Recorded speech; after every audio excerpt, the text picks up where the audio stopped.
What's going on, sports cards fans? Ray from Philly here. It is Thursday, April 11th, and I'm very excited. Welcome to another episode of Sports Card Memories. This is episode number 6. I'm really looking forward to adding this YouTuber channel on. A great channel. I highly recommend it. Um, I've done 5 episodes with like Drew's Vintage Collecting. I've had so many other people, and so far I'm hoping to get more and more people on. The topic is basically to get to know the YouTuber, to talk about their past and how they got started and who was their influence and when they got started in collecting, and their present day is what they're doing today, and what their future is, what their goals are, what the kind of thing they want to do in the future, what if they want to go into set collecting, graded memorabilia, so forth and so on. So without further ado, I'm going to bring in Darren from Return to Collecting. Darren, how you doing, man? Good, Ray. How are you? Well, I appreciate you coming on, man. I've been watching your channel for several months now, and I got to say I really enjoy it.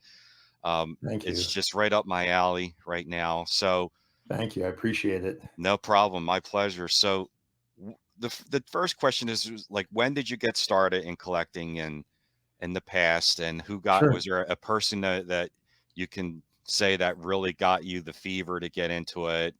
Around what time frame, when, and what were some of the things you were collecting back then? So I first got into collecting when I was in third grade. Mm-hmm. So I was born in Virginia, and in third grade we moved to New Jersey. Ah, near Yeah, me. yeah.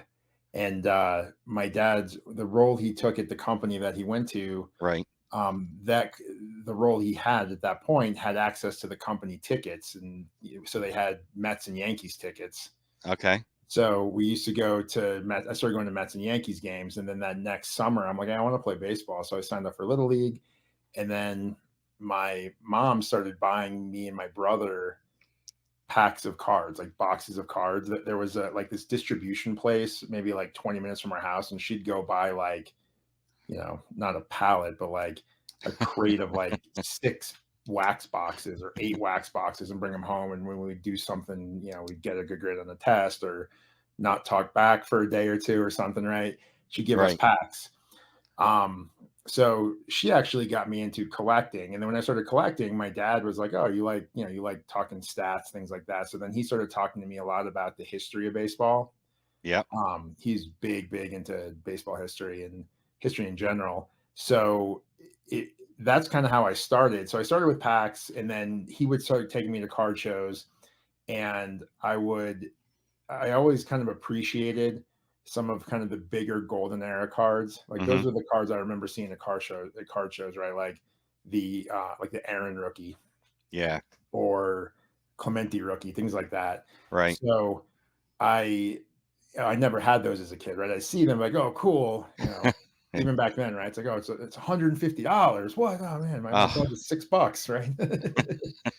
So, but that's how I got into collecting. And then Mm-hmm. there were some cards that I had picked up that were kind of like big cards for me when I was a kid, Mm-hmm. and they're not gone, but they're in a box somewhere in my parents' garage. So at some point, I got to find it.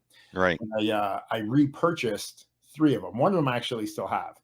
But Mm-hmm. the other 3 I repurchased, so I figured I'd show some of those because these were the cards that, for me, when I was a kid, Right. these were like, "Whoa, these are the big cards in my collection."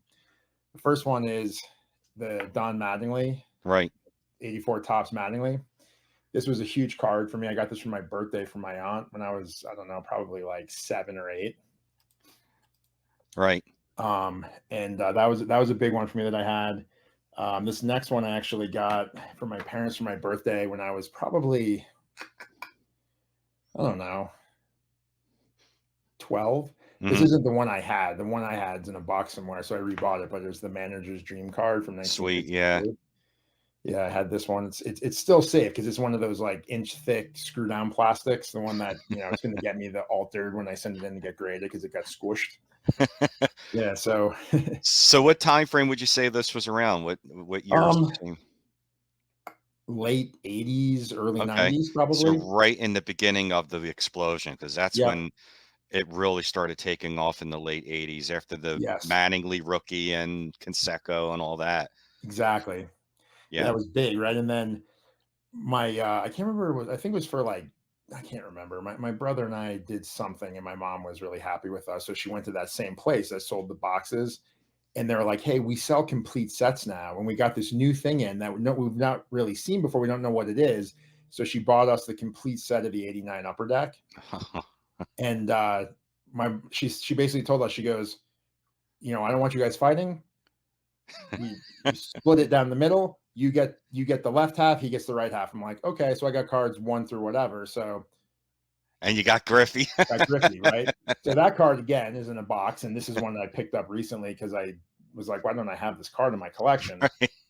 Um, but so that was kind of the early part of my collecting. Then I kind of got more into it. I started buying more cards from probably like the early to mid '50s of Hall of Famers, but I would say like second and third tier Hall of Famers. I wasn't Hmm. buying anything like major. And then we went to the Hall of Fame, and my dad and I went into a baseball card store. And this card actually is the one I bought, and it's the one card I was able to find when I was going through stuff. We went to a baseball card store, and he goes, "Oh, look, you want to get something old, Right. right?" So I'm like, "Sure, yeah, I get something old."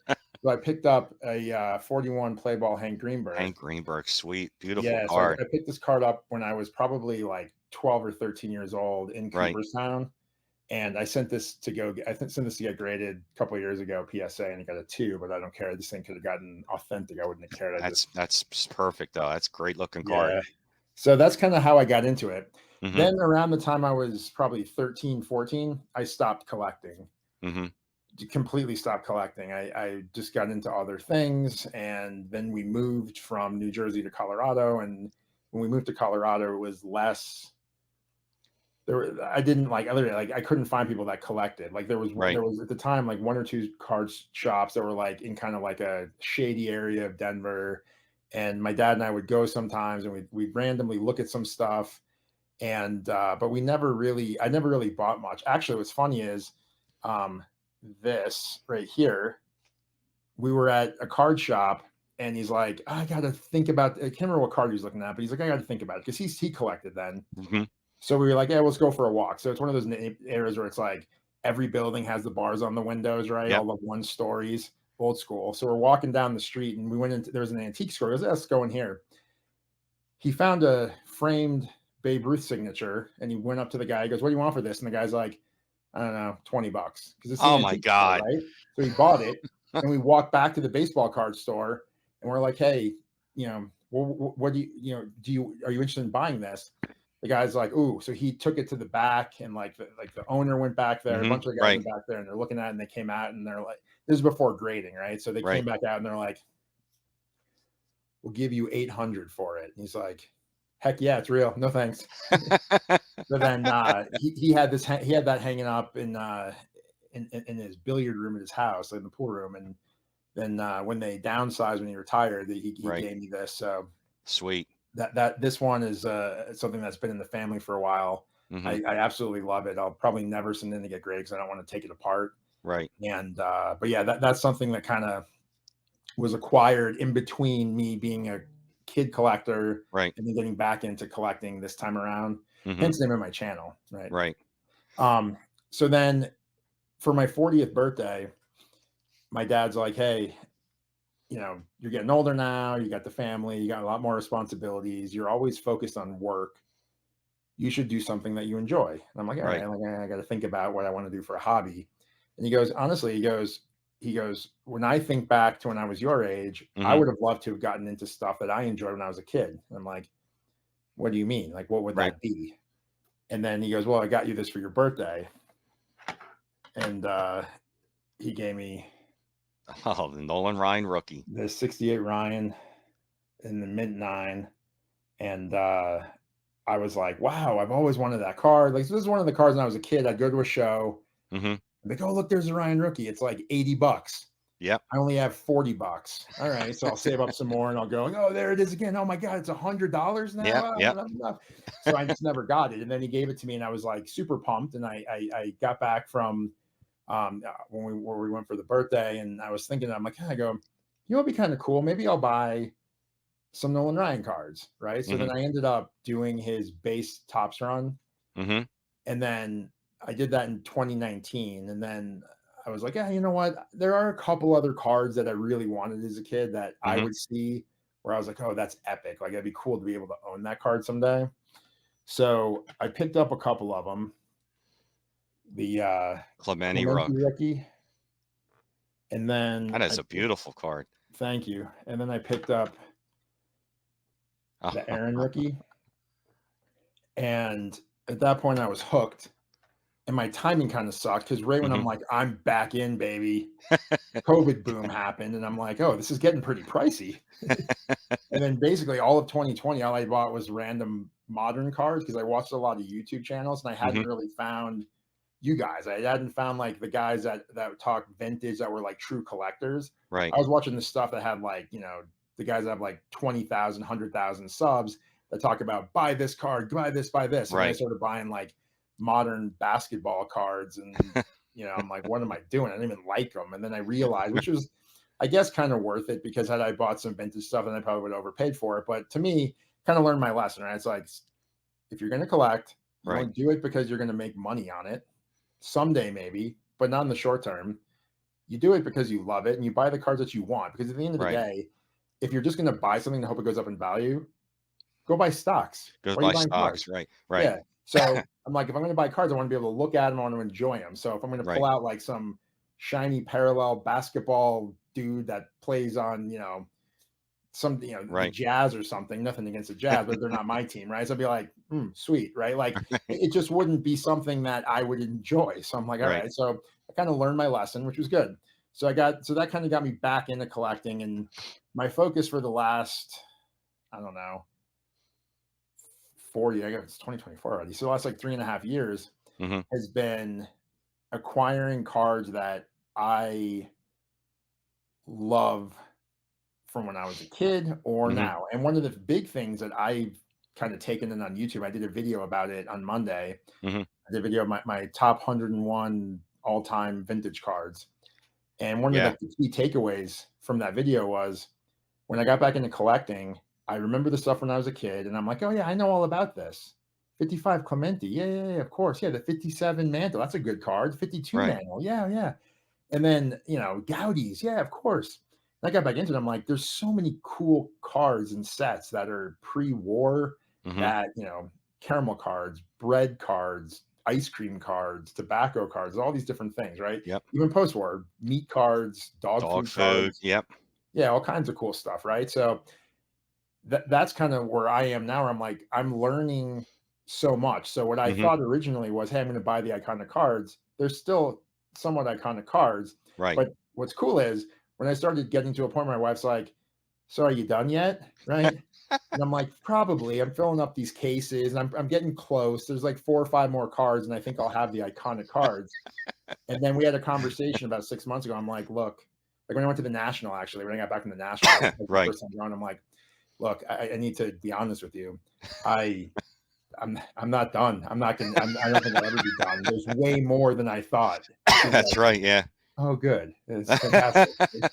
So so, so that leads us to current day. What you said, your channel is called Return to Collecting, which I thoroughly watch and enjoy. And you're doing a top 50 right now. And the last yes. video you showed was number 16, if I'm not mistaken, right? Yep. And that was Barry Bonds. Tell us a little about that. Like, how'd you come up with that idea, and what cards are you basing it on when you get to certain players? Sure. Like Bonds' card, he's got the tops traded and Fleer update. And I think it's a great idea. You and Iconic Al are kind of doing a similar thing. He's doing a Yep. top 100 and you're doing a top 50. So I just wanted people to just be aware of this as well, because uh, I'm very much into lists and rankings and things like that. And I just think it's great. What are some of your criterias, or what are you Sure. basing the rankings on, value or? So I originally came up with and I actually hadn't seen Al's countdown when I started coming up with the idea. Hmm. This was early 2023, so it was more than a year ago. It's probably like February-ish timeframe. I started looking at the iconic cards iconic that I thought were iconic that I was picking up, Right. and I was realizing that there were a lot of rookie or rookie-ish cards of some really cool Hall of Famers, Hmm. And I was like, huh, I wonder if there's a way to, because at the time, I'll be honest, I was trying to come up with, something so I'd have content. Mhm. So I was like, I'm trying to figure out what would be a good idea. And I'm like, well, if I have these cards, and then I'm a big Excel spreadsheet guy. Yep, yep. So I was putting them in the Excel spreadsheet, and I had them ranked by price. And then I got rid of that, and I started thinking about, who are the best players of all time. Mhm. And I'm like, I want to do a countdown of the best players of all time. Okay. And I think, and one of the things that's nice, if people watch my channel and Al's channel, Mhm. Al's countdown is most iconic. So he takes Mhm. into consideration not just their stats, But the but card. also, their impact to the hobby, Mhm. but also their impact to the game of baseball, right? Mhm. So his list and my list, there's sometimes that they overlap. Like Mhm. ironically, this last one, my number 16 was Bonds, his number 16 was Bonds, Mhm. but they're not exact overlap. So you can watch both of our lists, and they're not Mhm. going to be the same thing, which is good. So what I Right. did was I said, I'm big into stats. So I said it would be cool for me to come up with some sort of like an algorithm to plug data into and have that kick back. Here's your list. So I Right. did. I built one. And I was super proud of it, Ray. And then I ran it, and it popped up, and I'm like, that didn't work. Nothing against Clemens, but it came back with Roger Clemens is the greatest player of all time. And I'm like, oh, I got to Yeah. tweak this a little bit, right? You're So then right. I started tweaking it, and I was talking to a buddy of mine who's a big baseball guy. He used to work for a couple of Hall of Famers, and he knows a bunch of guys in the Hall of Fame. And he was like, no, no. He goes, think about the key stats. Think about their impact to their team. Think about, World Series. Like, think about what made them them, as Mhm. opposed to just saying, well, this guy had more home runs and a higher batting average, and a higher slugging percentage, so he's better than this guy, right? Mhm. So he had me think about it a little less analytically, and Mhm. I just built my list. And when I built the list, I went back and looked, and I'm like, okay, top 50. I've got 37 of their rookie cards and or very early cards. Mhm. So then last year at the National, my goal was to pick up not all the rest, because there were some big ones still that I'm like, ooh, I can't buy them all. But I picked up a good chunk at the National. Right. When I got back, I looked at the list, and I'm like, oh wow, I've got basically numbers 50 through like 24. Wow. I could start, this series, and it gives me like 6 months to, well, if I do Try one a 'em. You're week, it right. gives me 6 months to start picking up some of these cards before I need them. Right. So that's how I did it. And yeah, for me, my list is based on who I think are the best players of Players. all time. Right. Did you use like any sabermetric like WAR or anything No, like so I, okay. I did originally use some of the like the newer metrics, Mhm. and I decided not to, because I mean, I take that back. That's a lie. I used the old school stats. Mhm. To me, it's if I can't figure out the math on the stat, Right. like if I can't calculate the stat, I don't want to use the stat, because then Mhm. I'm just saying, yeah, just trust whoever built this algorithm that comes up with that statistic, that they Mhm. did it correctly. And I'm sure it's good. I mean, when you look at WAR, I mean, if you look at the different versions of WAR, they're fairly close. They're not 100%. I think Nolan Right. Ryan breaks it because they're all over the place with them. But like, um, I didn't. I used WAR a couple times because I had a few players where I'm like, I can't. I literally can't decide if I should put this guy ahead of this guy, or put this, which one of the two goes ahead of the other one. And then I would take WAR into consideration. I would take some other stuff into consideration, but Right. kind of the core were the stats that were on the back of baseball cards when I was a kid, basically. Right. And this top 50, is it all rookie cards or is it going to be it could be Almost, okay. almost. There's a few, like, I don't I don't have a true Honus Wagner rookie, because that's from 1903, and it's too expensive. And then like Right. what PSA registry says is his rookie is his T206. Of course. Unfortunately, that's not going to work out for me right now, right? So, but that's from 1909, right? So then I picked up Right. a different 1909 Honus Wagner. I picked up a candy card, so Okay. I have that, but it's not his true rookie. Right. Um, I've decided not to get the Mantle rookie before I get to Mickey Mantle in the countdown. I Mhm. was thinking about it, but then for this year I refocused, and I'll get into that here in a sec. But I decided if I got the Mantle rookie, it would mess up all the other cards I wanted to get this year on my focus, and it would Right. just screw that up. So I opted to not have that. Right. But I've got some cool kind of earlier mantles, and my wife collects mantle, so I'll show a bunch of her mantles too. Okay, So great. I'll have some good stuff. I just won't be Yeah. as rookie. And then obviously I don't unfortunately have an M1015 Ruth. Mm, So I've got a yeah. different Ruth card. I got a playing days, but it's not his rookie card. So I Right. think those are the three primary ones. I don't have their rookie, but almost everybody else is Right. rookie. Again, when you get to the guys that were rookies like in like the teens, Hmm. it's tough because it's like, well, there was this candy card that came out just in like Right. Sheboygan. Right. And is that his rookie, or is it the card that came out the next year that was at least sold throughout the whole, Midwest, Right. right? Right. So for those guys, are a little tough, but more or less, if you watch the countdown, you'll see majority of the time you'll see rookie cards. Right. So you've got 15 cards left. Yep. So now we're focused on the future. So what's going to bring the future? Are you maybe possibly thinking once you finish this 50, maybe having an expansion, extended set to maybe bring it to 100? Yeah, I mean, I thought about that, maybe doing top 100 and then doing kind of like part two first, then part one. It's a prequel, right? Right. Um, I was thinking about that possibly. And then I also did that 101 list. So I was thinking maybe next year when this is done, maybe I'll start going after more cards from that list. I Right. haven't decided that 100% yet. And Right. just before I jump into those three cards, as a side note, tomorrow's Friday, so I drop my top 50 video tomorrow. Okay. Tomorrow's is a pretty special one when it comes to the cards. So if you Okay. haven't watched these yet, guys, if you don't mind Yeah. checking tomorrow's out, it's a pretty sweet one Absolutely. because it's not just a rookie card. It's not to be a spoiler, but I show a whole run of a Yep. player. And there it is. Yeah. See, every So Friday. So is it every week or every 2 weeks? You're coming out with this every, every week? every Friday, 6 a.m. Eastern, I drop it. So this one was from the number 16 bonds was from last Friday. So tomorrow morning, Okay. you guys will see another red thumbnail, and they'll see a number 15 with the player, and it has cards. It has two cards in it that I haven't shown before on my channel. Okay. Yeah, So I mean, it's been a fun series so far. And I notice a lot of it, pretty much every one, you've had not only the card, but like an autographed baseball or something like that yeah, too, which I just tried to have really more than adds to one, it. and every once in a while when I have one, like Hmm. when I did Joe Jackson, I have one Joe Jackson card and obviously no autograph because Right. that's like incredibly rare because I think he was illiterate, couldn't write his name. Um, that like I feel weird because it's like one thing sticking up on the screen. I like having some more stuff, so Hmm. I tried to show autographs. I try to show one or two cards plus an auto when I can.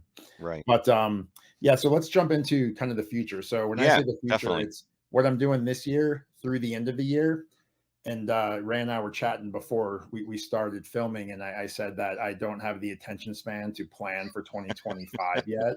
So when I think future, I think the next 8 months. So there's three players I'm focusing on over the next 8 months. Okay. One of them is Joe DiMaggio. Here's, Oh, here's his 38 Gaudi with the scribbles. yep. So I'm picking up DiMaggio cards.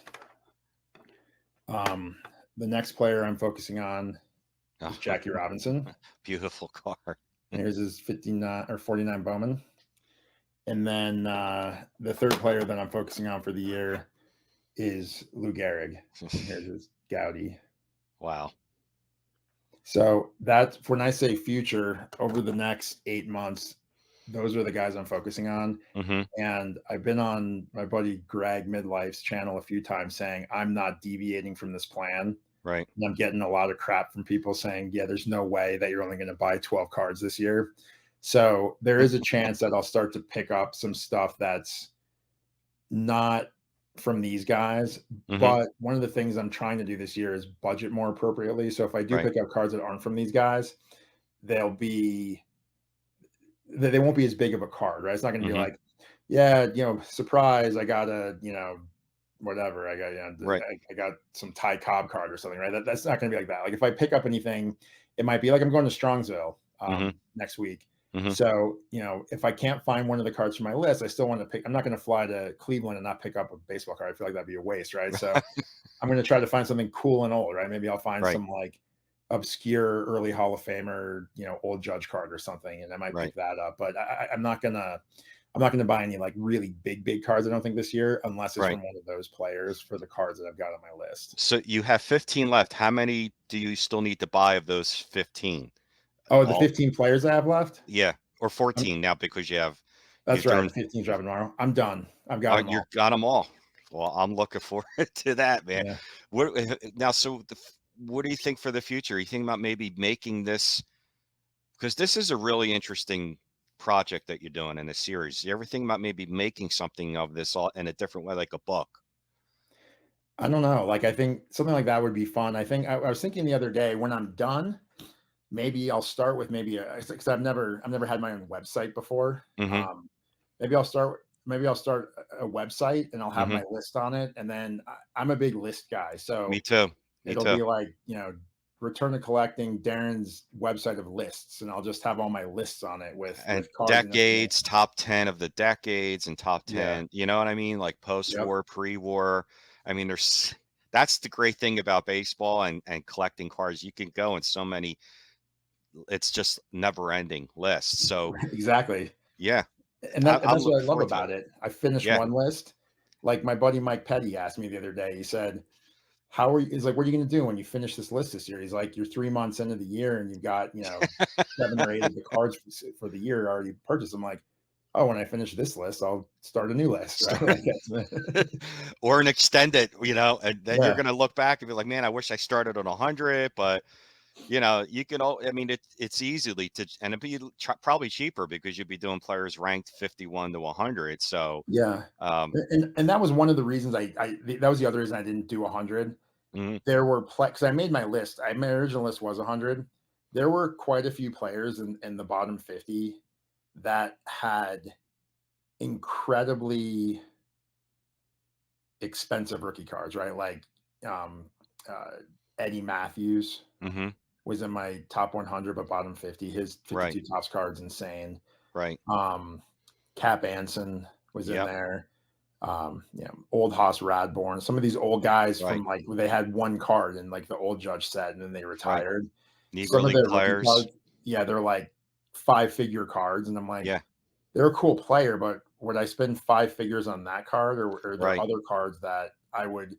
And that's kind of my decision making. Originally, like and that's my problem with lists. When I make the list, I stick to the list, right, and I need to be a little more flexible because it's do I enjoy the card? Like if I bought a card because I'm like, hey, it's on my list, I got to buy it. And it's like, cool. right, Like the last thing I want to do is spend a lot of money on a card, right, get it, and be like, cool, stick it yeah. in the box, That's right? I that's don't want to kind do of that. I like, want to yeah, I want to buy cards that I like, that I enjoy. right, So I got to find that balance, and I right, think this year with my goal cards of Gehrig, Robinson, and DiMaggio, every card on my list from those players are cards I love. So right, I know if I stick to my list, I'm not going to pick up a card and be like, oh, I shouldn't have bought that one. I could right. have used that money towards this other thing. Exactly, and that's smart because that's something that when I got back into it about 9 years ago, I like lists, so I didn't have any structure or goal where to go. So I do the 300 great baseball cards in the 20th century by Mike Payne. Yeah. Now, there's a lot of cards in that book that I just do not like and do not want, but I had to get it for that book. So I envy you for doing your own list. That's why I'm saying, this is something that you probably could create a PSA set registry store. Are they all PSA graded or some of them SGC? I I can't would say remember. that a lot of them are PSA. Mhm. But I would say over the last year, I've picked up more SGC, and I don't Sure. really, personally, I don't care Right. who grades them. Right. I like slab cards because they're easier for me. They're easier to like manage, right? They, Right. they they display well. If I put them in like a box, I don't have to worry about like, oh, if I buy an ungraded card and put it in like the magnetic holder that Mhm. I go to pull out in and I pop it open and the card comes out, like I don't have to really worry about that. Mhm. Plus, especially when I'm buying older stuff, I am not, admittedly, not savvy enough yet to Mhm. look at a card and say, oh, that's a fake one. Like I Right. could to some extent, like if it's super obvious, But I mean, if somebody's got something up on eBay that is a really good fake, I wouldn't know. So I buy all Right. my stuff graded just That's because, and it could be fake, and PSA could have missed it, or SEC could have right. missed it, but at least I feel slightly more confident buying it graded because I don't have that knowledge base yet, right? Right. So yeah, so I got the PSAs and SGCs, and most of it, like pretty much everything I've got's graded, and Right. I don't really care who grades it. I just, Hmm. you know, as long Right. as it's reputable. And I think your list is great. It's very a reputable list. Now, when you're done, as far as again in future, are you going to have that list, or like you say, you think about maybe creating a website or showing a spreadsheet when you're all done and showing people your list of what the top five is? Oh yeah, Yeah, I'll definitely, when I'm done, I'll definitely do a recap video where I kind of, a tabletop maybe display yeah, of all top 50 would, yeah, that would be phenomenal. yeah. So I'll Yeah, do a recap. I'll have all the names. I'll yeah, show all the cards again. I'll show the, well, I'll show the cards. I'll probably show the autographs too. yeah, It's just showing the autograph baseballs is tough because 50 cards laid out on the table is simple. right. 50 baseballs laid out on the table is a little bit more complex. Yeah, two-part maybe, Yeah, and a two-part couple of video these for that. guys, like I have to literally go look up because when I buy a signed baseball, I try to get it authenticated. Right. And I like there's a few guys where I'm looking at them like, who the hell's autograph is that? I can't read it. So then I like start going through all my authentication sheets and I'm like, oh, that's who that is. I'm like, terrible Right. signature. And especially with the modern players today, like you're looking Yeah. at it, it's all scribble sign Well, yeah, on kids there. don't learn cursive in school anymore. So Not like anymore. No, they're so they printing. That's either it. write it block, which would All look right. weird. So then they sign their cards, they're just like they make their mark. Well, this was awesome. I thoroughly enjoyed this. I mean, Yeah, right. again, I It's just want to fun. show people your channel. This is Darren Return to Collecting. He's been doing the top 50 cards of his ranking list. He just showed number 16 last week, which was the Barry Bonds rookie. Tomorrow, card number 15 is coming out. I'm sure Darren's not going to leak that information out right now. We'll have to wait for tomorrow on that. But Darren, I really, appreciate you coming on and sharing, your history of collecting and how you got started. And this top 50 list was just incredible. I love it so much, and I don't want people to forget to check it out and to look at. Is there anything you wanted to end it with, like as far as like what things people might be able to on the lookout for? What is going to be coming up on your channel? Any other ideas or? Um, no, I started a new series a couple months ago called the Hmm. Ultimate Lineup, Yep. where I bring people on and they pick a player for each position and then Awesome idea. they show a card. I've done a few episodes of that. I try to do one of those a month. Right. April's tough because I've had a bunch of stuff going on with work, and then I'm going to Strongsville next week, so I don't know if Yep. I'm going to do one in April or not. Right. But yeah, look out for those because that one I do. So when you go to my channel and you look at videos, if it's a red, if it's basically like a red, like you see the top 50 there, Yep. all my top 50 countdown are the red thumbnails. Rep. If you see like a light green thumbnail, that's my those are my episodes of the Ultimate Lineup. Yeah, there's one with Chris. Hmm. So yeah, so there's those new episodes too, and then I'll probably come up with a new idea once my top 50 is done. If I do the bottom 50 of the top 100, or if I come up with another idea. But yeah, I'll have something new probably the second half of Great the year. idea. Yeah, and again, to show people some of the names on your top 50 here. I mean, just real quick. I mean, like number 25 here, you have Tom Seaver, 24, Ricky Henderson, Greg Maddox, 22, Frank Robinson, one of my all-time favorite players. 21, Roger Clemens, Shoeless Joe at number 20, Bob Gibson, 19, Jimmy Fox, another one of them. Love Jimmy Fox. Koufax, Bonds, and tomorrow is number 16. So I love it. Great idea. Keep up doing what you're doing, man. This is just awesome, awesome stuff. And I want to thank you so much for coming on. Thanks, Ray. It's I been appreciate it. great. Thank you for having me on. Yeah. It's been really fun. Don't forget to check out Darren's channel, Return to Collecting. The link is down below. Take care of everyone. I will see you guys real soon. And thanks again, Darren, for coming on. Appreciate you guys. Thanks, everybody.